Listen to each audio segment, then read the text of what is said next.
नमस्ते मैथलीट्स, मेरा नाम हर्षद अंगार है और आप मुझे देख रहे हैं मेरे यूट्यूब चैनल द मैथलीट वे पर। आज इस वीडियो में हम सॉल्व करेंगे कक्षा 12 के सारणिक का एक प्रश्न जो कि हमें हर बार पेपर में देखने को मिल जाता है। तो इस प्रश्न में हम आव्यूह का जो है व्युत्क्रम वो निकालने वाले हैं। तो चलिए सॉल्व करते हैं इस प्रश्न को। देखिए, यदि a बराबर एक आव्यूह हमें दे रखा है तो हमें सत्यापित करना है कि a इंटू एडजॉइंट a बराबर सारणिक a इंटू में i तथा a इनवर्स भी हमें यहाँ पर निकालना है। तो चलिए सबसे पहले इसको सॉल्व करने के लिए हम यहाँ पर थोड़ा सा डिवाइडेशन कर लेते हैं जिससे कि जगह कम ना पड़े। अब यहाँ से देखिए, सबसे पहला काम जो रहेगा वो हमारा a बराबर जो हमें दे रखा है वो हम यहाँ पर लिख लेते हैं। तो 3 3 4 3 4 3 1 1 1 ये हमको आव्यूह दे रखा है। तो हमें दोनों चीजों पर ध्यान देना है कि हमें क्या सॉल्व करके लेकर आना है, यानी क्या सिद्ध करना है और क्या हमें निकालना है। तो सबसे पहला काम जो वो हमको सारणिक ए दिख रहा है तो हम यहाँ पर सारणिक ए का मान निकाल लेते हैं। तो अगर मैं सारणिक ए का मान निकालूंगा तो बताओ, सारणिक ए का मान सभी को निकालना आता होगा, लेकिन फिर भी यहाँ पर करा देते हैं और थोड़ा सा लॉन्ग वे में कराएंगे जिससे कि आपको सही से समझ में आए और पेपर में भी आप इसी प्रकार से ही करना। तो यहाँ पर देखिए, सबसे पहले मैं क्या करूंगा, इस 3 की यहाँ पर 3 ऐसे लिख दूंगा, ये लाइन हटाऊंगा, ये हटाऊंगा, तो यहाँ पर क्या बचेगा बताओ, 4 और 4 3 1 1। दूसरी वैल्यू लिखने के लिए मैं यहाँ पर 3 लिखूंगा, लेकिन दूसरे के लिए किसका चिन्ह आता है, माइनस का चिन्ह आता है। फिर हम यहाँ से इसको हटाएंगे, यहाँ से इसको हटाएंगे, तो यहाँ पर बताओ 3 4 1 1 ये हमको देखने को मिल जाएगा। फिर इससे आगे मैं प्लस का चिन्ह लगा देता हूँ और यहाँ पर 1 लिखूंगा और यहाँ पर ये लाइन हटाएंगे और ये हटा देंगे, तो बचेगा 3 4 4 3 3 4 4 3। अब देखिए आगे यहाँ से क्या, कि जब मैं इसको सॉल्व करूंगा तो उसके लिए मुझे करना क्या पड़ेगा कि देखो 3 तो ऐसे ही लिखे रहने दो, 4 एकम 4 3 एकम 3, तो यहाँ पर बचेगा 4 माइनस 3 माइनस यहाँ पर 3, यहाँ पर देखिए भाई 3 एकम 3 4 एकम 4, यानी यहाँ बचेगा 3 माइनस 4। यहाँ पर देखिए भाई 1 लिख रहा हूँ, प्लस प्लस का 1, और यहाँ पर देखो 3 तिया 9 और 4 चौक 16, तो यहाँ पर आएंगे 9 और माइनस के 16। अब बताइए क्या बचा, तो यहाँ से जो हमारा बचने वाला है 4 में से 3 का 1 बचे, 1 तिया 3 बचेगा, 3 में से 4 का 1 बचे यानी कि माइनस के 1 बचेगा, और माइनस के 1 गुणा 3 से करेंगे तो प्लस के 3 हो जाएंगे, और 9 में से 16 गए तो कितने बचे, 7 बचे, यानी कि माइनस के 7 बच रहे हैं। तो यहाँ से 3 और 3 6 माइनस के 7, यानी कि सारणिक ए का जो मान आ गया वो कितना आ गया, माइनस का 1। तो यहाँ से हमने सारणिक ए का मान निकाल लिया है। अब दूसरा काम जो हमको करना है, हम पहले सभी चीजें इकट्ठी अपनी कर लेते हैं। हमें दूसरा काम क्या निकालना है, हमें यहाँ पर एडजॉइंट निकालना है। तो एडजॉइंट निकालने के लिए मैं यहाँ पर लिख देता हूँ एडजॉइंट ए के लिए। अब जब एडजॉइंट ए हमें निकालना है उसके लिए हमें क्या क्या चीजें चाहिए होती है, तो हमने पढ़ा है पहले से, हमें चाहिए होता है उसके लिए सहखंड। तो सहखंड निकालने के लिए हमें उपसारणिक की आवश्यकता होती है, लेकिन हम उपसारणिक नहीं निकालेंगे, डायरेक्टली सहखंड निकालेंगे। ठीक है, तो देखिए सहखंड निकालने का तरीका क्या रहेगा, तो मैं सहखंड के लिए इसका एक फॉर्मूला लिख देता हूँ, ए आई जे। तो ए आई जे सहखंड होता है, उसका फॉर्मूला क्या होता है, माइनस के 1 की पावर आई प्लस जे और इंटू में एम, इंटू में एम। एम क्या होता है, एम आई जे लिखेंगे। एम आई जे क्या होता है, यहाँ पर उपसारणिक होता है। उपसारणिक का मतलब क्या है कि जैसे मान लो 3 का जो उपसारणिक आया होगा, वो 3 का उपसारणिक ये वाला है, ये क्या है, इसका उपसारणिक है। 3 का क्या है, ये उपसारणिक। तो हम जब उपसारणिक निकालेंगे तो हम कैसे निकालेंगे, पहली वाली वैल्यू में आराम से निकाल के आपको दिखा देता हूँ। 2 वैल्यू निकाल कर दिखा दूंगा। सबसे पहले ए वन वन की वैल्यू निकालूंगा। तो बताओ ए वन वन की वैल्यू का मतलब क्या हो गया कि यहाँ पर माइनस के 1 लिखेंगे, ऊपर 1 और प्लस में 1 लिखेंगे, ये तो लिखेंगे भाई। ठीक है, आई की जगह 1 हो गया, अब जे की जगह भी 1 हो गया, इंटू में एम। एम निकालने का मतलब क्या है कि मैं यहाँ पर देखो ये 3 ऐसे कर दूंगा, 3 ये ऐसे कर दूंगा, ये वाली लाइन पूरी हटा दी। उपसारणिक ये जो इतना भाग बचा जो मैंने यहाँ पर लिखा था, ये इसका क्या है, उपसारणिक है। इसका मतलब 4 एकम 4 3 एकम 3, 4 में से 1 कितने बचे भाई, 4 एकम 4 3 एकम 3, तो 4 में से 3 जाएंगे, क्या बचेगा, 1 बचेगा। तो इसकी वैल्यू क्या आ गई, 1 आ गई। तो बताओ यहाँ से इसकी वैल्यू क्या आएगी, तो माइनस के 1 हो गए और प्लस 1 और 1 2 हो गए। अब 1 की भाई किसी भी संख्या, माइनस की संख्या की पावर अगर सम संख्या हो जाए तो हमेशा मान कैसा आता है, पॉजिटिव आता है। तो मैं लिख देता हूँ, चलिए फिर भी माइनस 1 की पावर 2 और इंटू में 1, तो ये वैल्यू पॉजिटिव आएगी, तो यहाँ से मान जो आ जाएगा वो कितना आ जाएगा, 1 आ जाएगा। ठीक है, अब इसी प्रकार से हम आगे की वैल्यू निकालने वाले हैं। बस अंतर क्या रहेगा वो आप समझ लीजिए, क्या कि जहां पर पंक्ति और स्तंभों का योगफल अगर विषम संख्या होगी तो हमारा जो उपसारणिक निकला है उसका मान हम चिन्ह को चेंज कर देंगे, और अगर वह सम संख्या निकलेगी तो चिन्ह वैसा का वैसा ही रहेगा।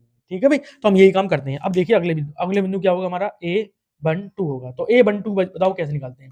A12 ये वाला बिंदु है भाई, ये वाला ही तो A12 है, ये वाला बिंदु A12 है। तो बताओ भाई क्या करें, ये वाली लाइन हटा दो और ये वाली हटा दो, बचे क्या, 3 1 और 3 4 1 1, तो ये वाली लाइन ऐसे बचेगी, तो यहाँ पर गुणा कर दो, 3 एकम 3, 4 एकम 4, तो वैल्यू कैसे आएगी? माइनस के 1 आएगी। अब वैल्यू तो माइनस 1 आती, लेकिन 1 और 2 कितने होते हैं? 3 होते हैं, तो ये फिर से क्या बन जाएगी? पॉजिटिव बन जाएगी। तो A12 की वैल्यू क्या आ गई? प्लस का 1। फिर बताओ आगे A13 निकालना है। A13 के लिए क्या करेंगे भाई हम? A13 के लिए भाई ये काम करेंगे। A13 निकलेगा कौन सा? ये वाला जो अवयव है वो कौन सा होगा? A13 होगा। तो यहाँ पर देखो भाई, ये लाइन हटा देंगे और ये हटा देंगे, तो बताओ 3 तियां 9, 4 चौक 16, तो ये आएगा 9 माइनस 16। अब 9 माइनस 16 का मतलब माइनस के 7 हो गए। अब देखो 1 और 3 को जोड़कर देखो तो ये 4 आ रहा है, 4 आ रहा है, यानी कि चिन्ह नहीं बदलेगा, सेम टू सेम वैसा ही रहेगा। ठीक है, तो ये आ गया हमारा माइनस का 7। अब बताइए अगला काम। अगला काम क्या है? A13 हो गए, A12 हो गए। अब बताओ अब क्या निकालना है हमें? A21, A21 ये वाला बिंदु होगा, ये लाइन हटेगी, ये लाइन हटेगी, बचेंगे 3 और 1, 3 एकम 3, 3 और 1, 3 एकम 3, 3 और 3 क्या हो गए भाई? 0 हो गए। तो ये जो मान आएगा वो कितना आएगा? A21 का 0 आ जाएगा। फिर A22 निकालते हैं भाई, A22, A22 निकालना है, तो बताओ यहाँ से क्या आएगा? जब A22 निकालेंगे तो A22 ये वाला बिंदु है, तो ये लाइन हटाएंगे और ये लाइन हटाएंगे, बचेंगे 3 एकम 3, 4 एकम 4, 3 एकम 3, 4 एकम 4, 3 में से 4 गए, माइनस का 1 बचा, तो चिन्ह आना चाहिए माइनस का 1। 2 और 2 4 कैसी संख्याएं हैं? सम संख्याएं, यानी कि चिन्ह वैसा का वैसा ही रहेगा। अगला काम बताओ बेटा, अगला जो निकलेगा वो निकलेगा A23।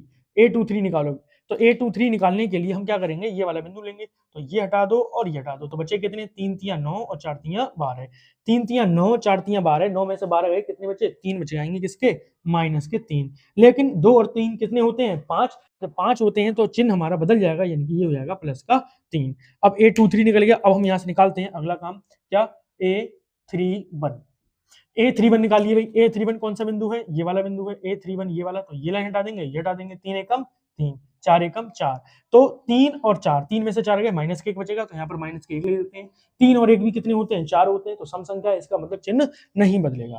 इसके बाद में अगला काम क्या है बेटा? A32, A32 निकालो, तो A32 कौन सा वाला बिंदु है? ये वाला बिंदु है, ये लाइन हटाई और ये हटाई, 3 एकम 3, 3 एकम 3, तो 3 में से 3 गए, कितने बचे भाई? 0 बच जाएंगे, तो ये आंसर कितना आ गया हमारा इसका? 0। अगला जो काम निकालने वो निकाल लेंगे वो A33। A33 कौन सा बिंदु है? ये वाला बिंदु है, ये लाइन हटा हुए और ये हटा हुए, ये हट गई, ये हट गई, बचा क्या? 3 चौक 12, 3 तियां 9, 12 में से 9 गए, कितने बच रहे हैं भाई? 3 बच रहे हैं, तो यहाँ पर वैल्यू आ गई 3, 3 और 3 6 होते हैं, यानी कि सम संख्या है, यानी कि हमारा मान सेम टू सेम वैसा ही रहेगा, चिन्ह नहीं बदलेगा। अब अगला काम क्या है कि अब हमें निकालना है एडजॉइंट ए। तो एडजॉइंट ए जो होता है वो क्या होता है? जो उपसारणिक जो हमने सहखंड निकाले हैं उनके आव्यूह का पूरक ही क्या कहलाता है? उपसारणिक हमारा एडजॉइंट कहलाता है। ठीक है, इसको बोलते हैं सहखंडज। ठीक है, तो देखो मैं आपको यहाँ पर लिख के दिखा देता हूँ। तो ये जो होता है वो क्या होता है भाई बताओ? इसका जो मान होगा वो क्या होगा? ए जो हम यहाँ पर निकाल रहे थे, ए कैपिटल ए क्या है हमारे? सहखंड है, तो सहखंड लिख दो भाई। A11, A12, A13, A21, A22, A23, A31, A32, A33। इसका अगर हम डैश निकाल दें तो यही हमारा क्या बन जाएगा? एडजॉइंट बन जाएगा। इसका मतलब, इसका डैश का मतलब क्या है कि इसकी पंक्तियों को स्तंभ बना दो और स्तंभों को पंक्ति, यानी पंक्तियों को स्तंभ बना दे रहे हैं हम यहाँ पर। तो मैं यहाँ पर अब डायरेक्ट एडजॉइंट ए की वैल्यू लिख देता हूँ, एडजॉइंट ए। तो जो एडजॉइंट ए आएगा, A11, A12, A13 इनको स्तंभ बना दे रहे हैं। तो बताओ A11 की वैल्यू बताओ कितनी है? 1। A12 की वैल्यू 1, A13 की वैल्यू माइनस के 7, यानी कि ये लिखे जाने चाहिए थे पंक्ति में, लेकिन लिखे जा रहे हैं स्तंभ में। यही हमारा क्या हो गया? एडजॉइंट हो गया। 0 माइनस 1 प्लस के 3, 0 माइनस 1 प्लस के 3, माइनस 1, 0 और 3। इस प्रकार से ये हमारे एडजॉइंट की वैल्यू आ गई। अब हमें जो चीज सिद्ध करनी है उसको हम यहाँ पर लिख लेते हैं। सबसे पहला पार्ट हमें जो सिद्ध करना है वो हमें क्या सिद्ध करना है? एडजॉइंट ए इंटू में एडजॉइंट ए बराबर है सारणी के और इंटू में आई के।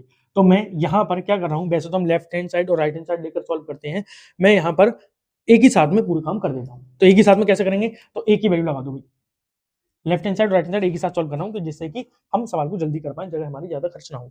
तो मैंने यहाँ पर क्या करा? ए। आप पेपर में लेफ्ट हैंड साइड और राइट हैंड साइड अलग अलग लेकर भी हल कर सकते हैं। ए की वैल्यू बता बेटा, ए की वैल्यू क्या है? तो ए की वैल्यू है हमारी 3, 3, 4, 3, 4, 3, 1, 1, 1।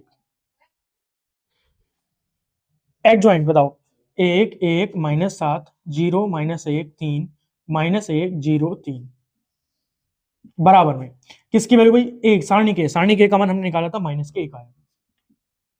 और आई क्या होता है, आई तत्व का भी होता है 1 0 0 0 1 0 0 0 1। चलिए अब सॉल्व करते हैं, तो गुणा करते हैं, पहली पंक्ति पहला स्तंभ 3 एकम, देखिए अब गुणा करना मैं डायरेक्ट कर रहा हूँ, देखो 3 एकम 3 3 एकम 3 1 सत्ते 7। अब ये 3 एकम 3 3 एकम 3 3 और 3 कितने हो गए 6, 7 किसके हैं माइनस के, तो 7 में से 6 गए, कितना बचा माइनस का 1 बचेगा। ठीक है भाई, दूसरी पंक्ति पहला स्तंभ 3 एकम 3 4 एकम 4 1 सत्ते 7, 3 और 4 7 किसके हो गए प्लस के और 7 माइनस के, ये भी क्या बचा 0। 4 एकम 4 3 एकम 3 4 और 3 7 प्लस के हो गए और माइनस के साथ 0। अगली पहली पंक्ति दूसरा स्तंभ 3 0 0 हो जाएंगे, 3 एकम 3 माइनस के और 1 3 3 प्लस के, 3 और 3 कितने हो गए 0, यानी कि 1 प्लस का 1 माइनस का 0। 3 0 0 0 हो गया भाई, 4 एकम 4 माइनस के 4 1 3 3 प्लस के 3, तो माइनस के 4 में से प्लस के 3 जाएंगे तो बचेंगे माइनस का 1। 4 0 0 3 एकम 3 3 एकम 3 3 और 3 ये 0 हो गए। फिर आगे देखिए भाई 3 एकम 3 3 0 0 1 3 3, तो 3 और 3 भाई 1 प्लस का 1 माइनस का, ये भी क्या आएगा 0। 3 एकम 3 4 0 0 3 एकम 3, तो ये भी प्लस माइनस 0। 4 एकम 4 माइनस के 4 3 0 0 1 3 3, तो ये भी आएगा भाई माइनस का 1। ये हमारा यहाँ पर आ गया। और अब देखिए यहाँ पर माइनस का 1 है, अगर किसी भी संख्या की गुणा आव्यूह में करते हैं तो हमें सभी संख्याओं से करनी पड़ती है, तो मैं यहाँ पर करूंगा भाई सभी अवयवों से कर दूंगा गुणा। माइनस 1 की गुणा यहाँ पर करेंगे माइनस 1 आएगा, यहाँ पर करेंगे 0 रहेगा, यहाँ पर करेंगे 0 रहेगा, यहाँ पर करेंगे 0 रहेगा, यहाँ पर करेंगे माइनस का 1 रहेगा और यहाँ पर करेंगे 0 रहेगा। ऊपर बताइए भाई 0 0 माइनस का 1। अब देखिए इसका मतलब लेफ्ट हैंड साइड बराबर आ गई हमारी किसके, राइट हैंड साइड की। यही हमको क्या करना था, सिद्ध करना था। अब अगला काम देखिए, अगला काम मैं इसी का प्रयोग करके अब मैं आपको यहां से बता रहा हूं कि कैसे एडजॉइंट ए की गुणा जब एडजॉइंट से कर रहे हैं तो यहां से हम इनवर्स का फॉर्मूला भी बना सकते हैं।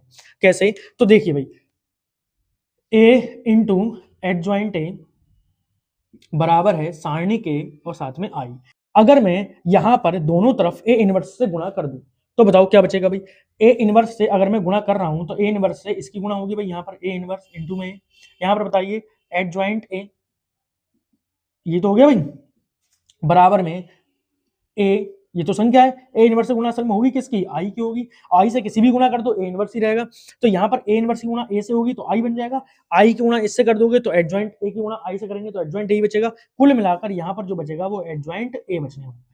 बराबर में यहाँ पर ए इनवर्स की गुणा आई से करोगे ए इनवर्स रहेगा, ये हमारी संख्या है, ये क्या होती है सारणिक का मान क्या होती है हमेशा संख्या होती है, और संख्या को हम बटे में पहुंचा सकते हैं तो यहाँ पर 1 में ए आ जाएगा। यही हमारे ए इनवर्स का फॉर्मूला है, वो भी इसी सवाल से यहाँ से बनता है। तो चलिए अब मैं इसका फॉर्मूला यहाँ पर लिख देता हूँ कि मुझे ए इनवर्स की वैल्यू निकालनी है, तो ए इनवर्स का जो फॉर्मूला होता है वो होता है 1 बटे में सारणी के और साथ में एडजॉइंट ए। तो आपको यहाँ से ये भी समझ में आ गया होगा कि कैसे ये फॉर्मूला हमारा बना है। चलिए अब देखिए यहाँ से ए इनवर्स यहाँ पर ऐसे ही रहने देते हैं, यहाँ पर बताओ 1 और इसकी वैल्यू -1 है, क्योंकि हमारे पास में सभी चीजें पहले से ही हैं तो मैं यहाँ पर सबको लिख देता हूँ। एडजॉइंट ए का जो मान है वो यहाँ पर लिखा हुआ है भाई 1 1 -7 1 1 -7 0 -1 3 0 -1 3 और यहाँ पर -1 0 3 -1 0 3। ठीक है भाई, अब जरा बताइए तो ए इनवर्स का जो मान है अब वो कैसे आएगा, तो वो मान आएगा कि -1 से मैं पूरे में गुणा कर दूं या भाग कर दूं, बात तो एक ही है। तो यहाँ पर जो बचेगा वो क्या बचेगा अभी बताओ, तो यहाँ पर बचेगा माइनस का 1 माइनस के साथ थे तो प्लस के साथ हो गए, यहाँ पर 0 ये प्लस का 1 हो गया, ये 3 हो गया, ये 1 हो गया, ये 0 हो गया, ये माइनस के 3 हो गए। तो कुल मिलाकर जो ए इनवर्स का मान है वो हमारा क्या आ गया, ए इनवर्स बराबर -1 7 0 1 3 1 0 3 किसके माइनस के।